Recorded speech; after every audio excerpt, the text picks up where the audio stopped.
Hi, Amanda here. Now, as you know, I've been on a cruise ship. I've been on Ambassador, and before we went on P&O. And I promised you a comparison. Which is better, P&O or Ambassador? They are very, very similar. If you like one, you'll probably like the other. If you dislike one, you're going to dislike the other too. And of course, all our scores are very subjective. However, pardon me. We'll start with the, drop the phone then for a minute, sorry. We'll start with the boarding, ease of boarding. It was very easy to get on board the Ambassador ship, but there's no assisted boarding whatsoever. You've just got to cope. Yeah, you go in, if you're in a wheelchair, you've got to cope with your own wheelchair, you've got to cope with your own scooter, you've got to cope with your own mobility devices. There is no help whatsoever. P&O is a bit more faffing about. It takes longer to get on board. But once you're in the terminal, there is assistance onto the boat. So with that in mind, I've actually scored a 4 for the Ambassador and a 3 for the P&O, because it took so long to get on board a P&O ship. My husband, Mark, has scored them both 4. Getting off again at the end of the cruise, again, there is no assistance whatsoever on the Ambassador ship. It's a free-for-all. You say what time you want to leave, and unless if you want to take your own baggage off, you say, I would like to leave on my own, and there's no assistance whatsoever. There's no, let's move that out of the way. There's nobody there saying, okay, now you can go, now you can go. There's none of that. It's just free for all. But once you are out, that's it. It's easy. You just walk out, go straight to the car, and that's your lot. On P&O, you can't do that. You get given your allocated time to leave. You get an allocated place to wait.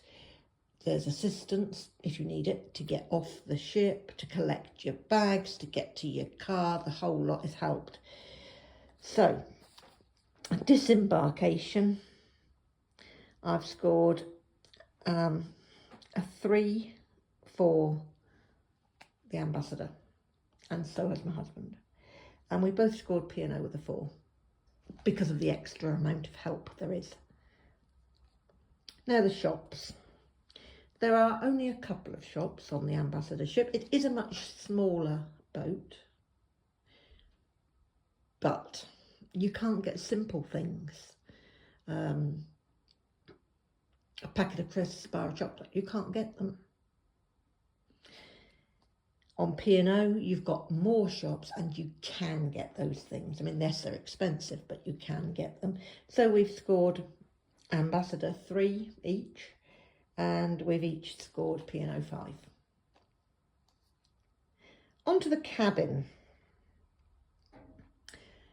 I actually quite liked the cabin on the Ambassador, as did my husband. We both scored it 4. It's lost one because it only had one plug hole, you know, for the electric plug. P&O, I gave a 5 because I don't think you can fault it at all. My husband gave it a 4 because the last P&O we were on had a couple of problems, but I'm comparing it overall, he's just comparing it to the one. In the theatre, the entertainment in the theatre was great on both ships. Not a great deal of variety on the Ambassador, but then we were only on there for a few nights. P&O has gone a lot downhill of late years as far as entertainment is concerned, in my opinion. So I've actually scored both of them 8 out of 10.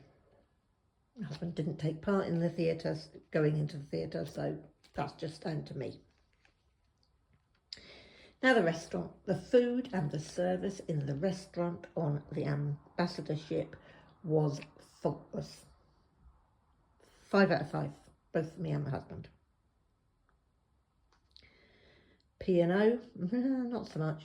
I gave it a 4, Mark gave it a 3, because the food, although it's good, it was not up to the standard that the Ambassador was.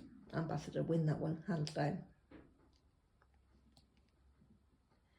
Cafe, in the Borough Market on the Ambassador, the food and the service for the Ambassador, we're giving them a 4. The food is brilliant, but you can't get anything after 9 o'clock at night when the cafe shuts. There's no late night food at all. Whereas on P&O, you can get food anytime, day or night. So on that one, P&O win. They've got 5 across the board. Ambassador's got 4. On to the bar service.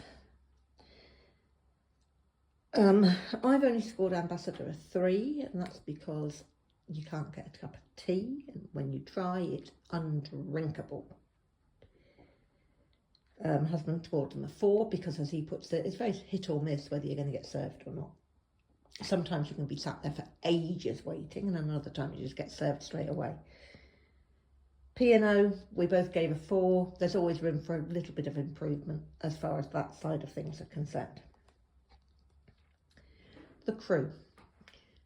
Friendliness, approachability, competence, all of that sort of thing. On Ambassador, 5 out of 5 from both of us.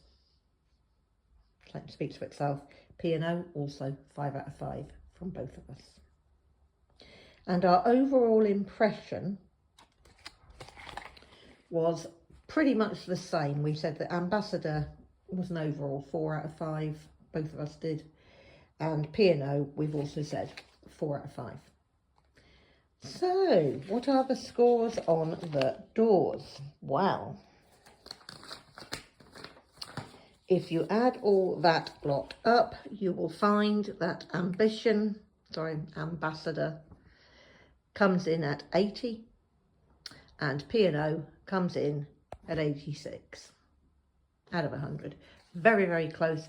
P&O just edges it. Only just, and it's probably because their ships are bigger. So they've got more facilities. Yeah, I think that's probably the main difference, that P&O have a lot more facilities on board because their ships are bigger. They've got more more crew to deal with you, more experience, because let's face it, Ambassador's a fairly new line. Would I advise anybody to go on it? Yes, I would. I would, without a shadow of a doubt. If you fancy a cruise, you can go on either of those. Ambassador are a little bit cheaper than P&O, but the Ambassador also only have 2 ships, so they don't have the breadth of different destinations that P&O do. I can't compare them to any other line because I've not been on any other line, although I might in time to come. You never know, I might manage to get on one of the other bigger cruise ships, you never know. But at the moment, I've only ever been on P&O and now Ambassador, and they're very, very, very, very similar. But as I say, P&O edges it just a little bit. Okay. Well, now we're back in the UK, I should be able to start uploading all these hundreds of videos that I've now got. Well, not hundreds, but you know what I mean. So what order I should put them on, goodness only knows, but they will start to go onto the site now. So I hope you enjoy each and every one of them. Okay, bye.